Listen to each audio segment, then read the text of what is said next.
ছবি জয়নগরের তৃণমূল সাংসদ প্রতিমা মণ্ডল, তাকে ঘিরে বিক্ষোভ, স্থানীয় বাসিন্দারা ক্ষোভে ফেটে পড়েন তারা। দেখুন সেই ছবি।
আমরা কথা বলবো এর আগে আপনাদেরকে যে ছবি আমরা দেখিয়েছি, এখনো যে ছবি দেখা যাচ্ছে যে কুলতলির বিধায়ককে এর আগে বিক্ষোভের মুখে পড়তে হয়, তারা করেন স্থানীয় বাসিন্দারা।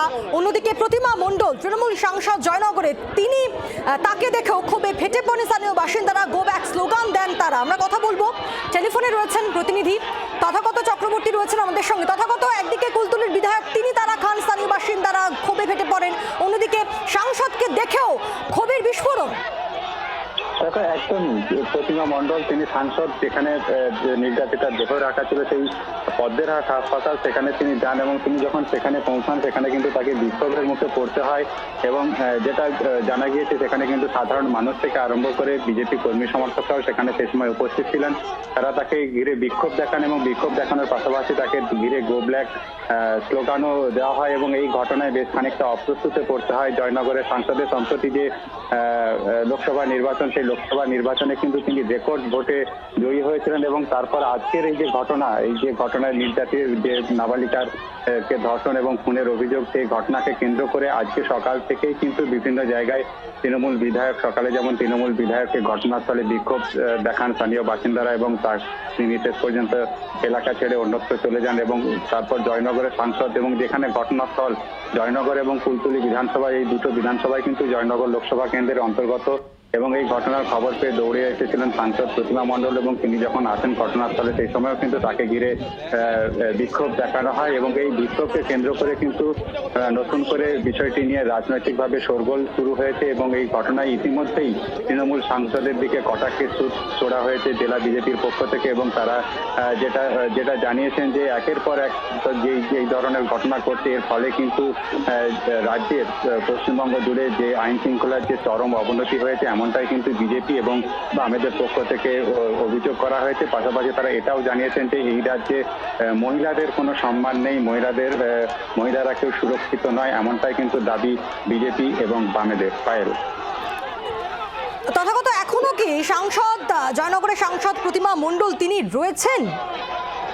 না, কিছুক্ষণ আগে তিনি ওই ঘটনাস্থল ছেড়ে তিনি অন্যত্র চলে গিয়েছেন এবং তাকে ঘিরে যে সমস্ত নিরাপত্তা রক্ষীরা ছিলেন এবং জয়নগর থানার পুলিশ তাকে সেখান থেকে নিরাপদে অন্যত্র সরিয়ে নিয়ে যাওয়া হয়েছে এবং তিনি আপাতত জয়নগরেই রয়েছেন। তবে তাকে ঘটনাস্থল থেকে তিনি অন্যত্র গিয়েছেন এমনটাই কিন্তু সাংসদ বা পুলিশ প্রশাসন সূত্রে সেটা আমরা জানতে পেরেছি। পায়েল, তথাগত, অর্থাৎ সকাল থেকে আমরা দেখেছি দফায় দফায় উত্তেজনা ছড়ায় জয়নগরে, আর এবার একেবারে হাতের সামনে কুলতলির বিধায়ক গণেশচন্দ্র মণ্ডলকে পেয়ে এবং তারপর এখন সাংসদ জয়নগরের সাংসদ প্রতিমা মণ্ডলকে পেয়ে সেই ক্ষোভ আবারও নতুন করে সেই ক্ষোভের বিস্ফোরণ আমরা দেখতে পারি। একদমই, সকাল থেকে কিন্তু এই ঘটনাকে কেন্দ্র করে সাধারণ মানুষ স্বতঃস্ফূর্তভাবে তারা ক্ষোভ দেখিয়েছেন। প্রাথমিক ক্ষোভ কিন্তু পুলিশ এবং প্রশাসনের উপরে গিয়ে পড়ে এবং যেই কারণে কিন্তু মহিষমারিতে যে পুলিশের ফাঁড়ি সেখানে সাধারণ মানুষ সেখানে ভাঙচুর চালায়, আগুন লাগিয়ে দেয় এবং এই ঘটনার খবর পেয়ে যখন কুলতলির বিধায়ক তিনি ঘটনাস্থলে গিয়ে পৌঁছেছিলেন, তাকে ঘিরে বিক্ষোভ দেখানো হয় এবং আজ দুপুরে যখন জয়নগরের সাংসদ তিনি ঘটনাস্থলে গিয়ে পৌঁছান, তাকেও ঘিরেও কিন্তু বিক্ষোভ দেখান এবং সাধারণ মানুষ বিশেষ করে মহিলারা তারা কিন্তু এই ঘটনার কড়া নিন্দা করেছেন। পাশাপাশি এই যে ঘটনা, সেই ঘটনায় সুবিচারের দাবিতে তারা কিন্তু হ্যাঁ, বিক্ষোভ থেকে আরম্ভ করে তথাগত নজর রাখো। আপাতত ধন্যবাদ।